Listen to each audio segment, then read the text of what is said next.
Welcome, curious minds, to another deep dive. Okay, so we often think about police officers, military personnel, right? Those incredibly high-pressure jobs, split-second decisions, life and death stuff. But today, we're going to look at something maybe less obvious, nutrition. How does what they eat actually shape their performance under all that pressure? Yeah, the core question is, how does diet impact mental and physical performance in these roles? Even if someone doesn't have, say, a diagnosed TBI or mental illness or isn't on psych meds, is their lunch, their everyday food choices really making a difference when things get critical? Oh, absolutely. The answer is a definite yes. Now, we're not necessarily talking about effects as neurologically extreme as someone with like a compromised blood-brain barrier, but the impact on mood, decision-making, emotional regulation.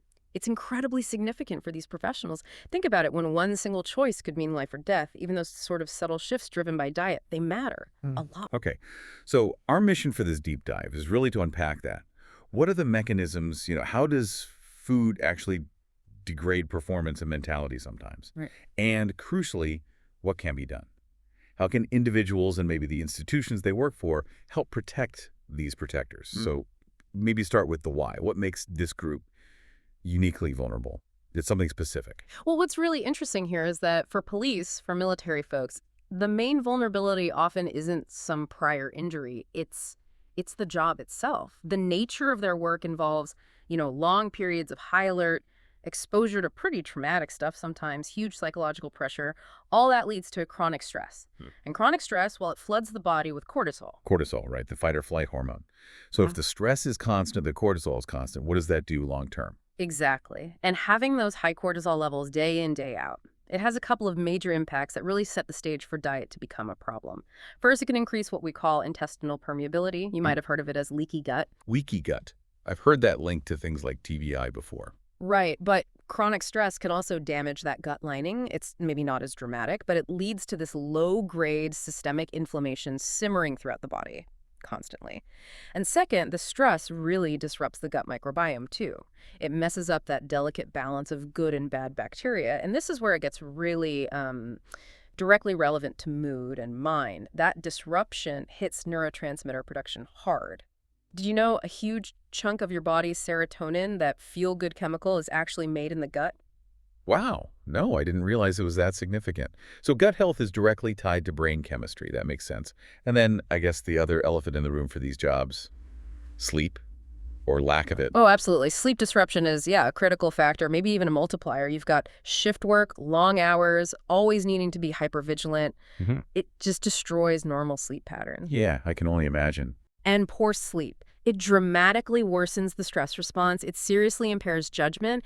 And here's the kicker, it drives cravings. Cravings for high-sugar, high-fat comfort foods, which of course makes everything worse. It's a really vicious cycle. So they're tired, stressed, and then craving the exact foods that are going to tank their energy and focus later. Precisely. So you put it all together, even if someone starts out perfectly healthy, the chronic job stress plus the bad sleep creates this physiological environment, an environment where the food they eat can have this really outsized negative impact on their mental state, their judgment, their overall performance. Their body is basically primed for it. It's incredible. The job itself is almost rewiring their physiology. Okay, so we have why now, how they become vulnerable. Let's make it concrete. What does this actually look like day to day? How does poor nutrition show up as performance problems? Not personality changes maybe, but real critical issues. Exactly. It's less about becoming a different person and more about, their operational effectiveness being subtly undermined. Probably the most common and honestly dangerous effect is blood sugar getting out of whack. That dysregulation, it directly hits judgment. How so? Give us an example. Okay, picture this. Happens all the time. An officer grabs a big coffee, maybe a couple of donuts at the start of their shift. Quick energy. Right, sure. Same standard. But then, maybe 2-3 hours later, bam, the sugar crash hits. And during that crash, they can feel irritable, anxious, definitely fatigued. But the critical part is the brain fog. Intense brain fog and impaired executive function.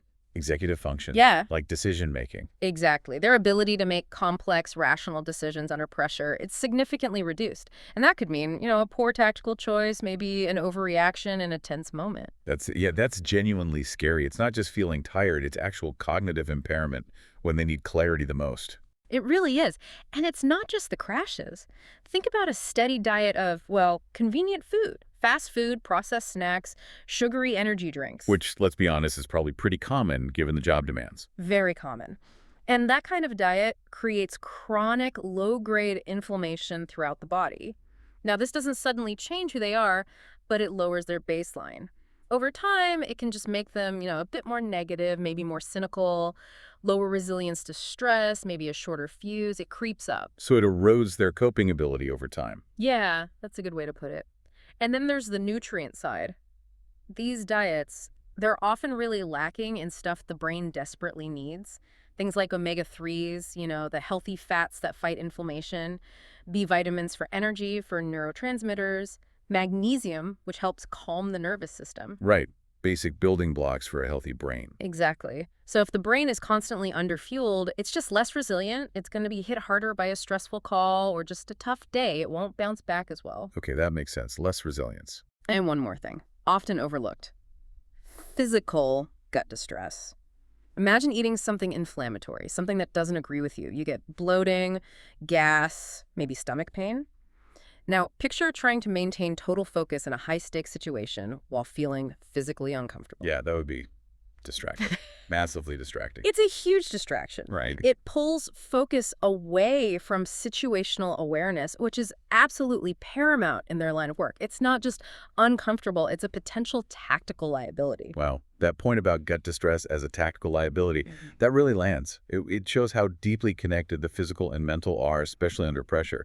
Okay, so given these really direct, sometimes immediate impacts, how do we fix it? Or at least, how do we help? What's the strategy to protect these folks? Yeah, that's the critical question. And it really needs a two-pronged approach. It takes individual effort and institutional support. They have to work together. Okay, let's break that down. What can individuals do?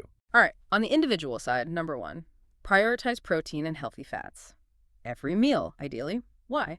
Because they stabilize blood sugar. They prevent those energy crashes we talked about, the ones that mess with judgment. Think eggs, chicken, fish, avocado, nuts, seeds, that kind of thing. Stable energy, stable focus. Makes sense. Second, strategic snacking. This is key for people on the go. Keep non-perishable healthy snacks handy. Patrol car, locker, go bag, whatever. Things like jerky, nuts, seeds, maybe some protein bars, but check the sugar content on those. The goal is to avoid grabbing junk food just because it's easy when you're suddenly starving. Preparation prevents poor choices. Got it. What else? Hydration.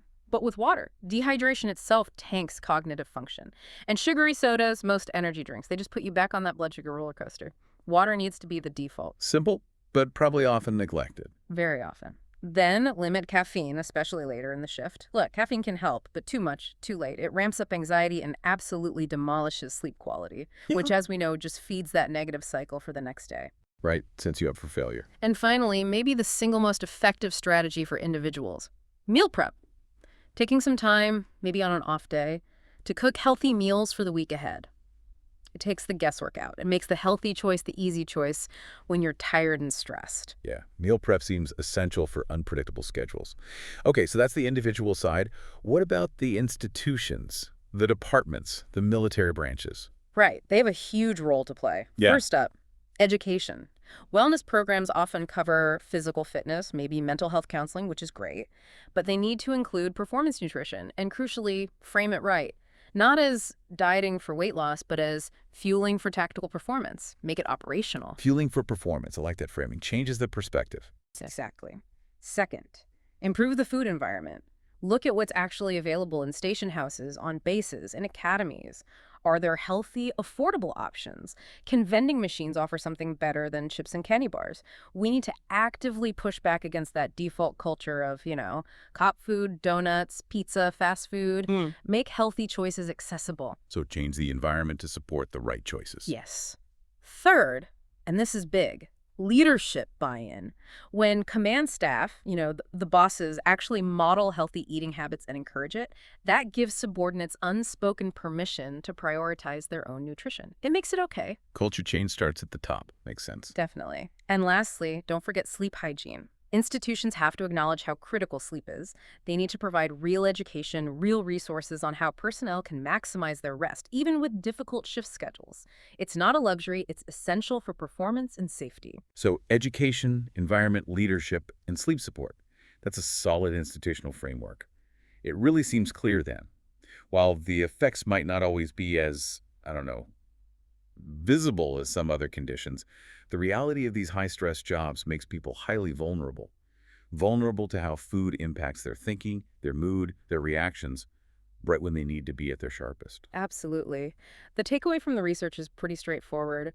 Protection comes when we start treating nutrition as a core part of operational readiness. It's not separate. It directly impacts performance, their safety, and, yeah, the safety of the public they serve. Which leads to maybe a final thought for everyone listening. If there's such a direct link between what these professionals eat and their ability to make these critical, sometimes life-altering decisions, what broader responsibility do we have As a society, to support their nutritional well-being and really acknowledge how much it matters for public safety?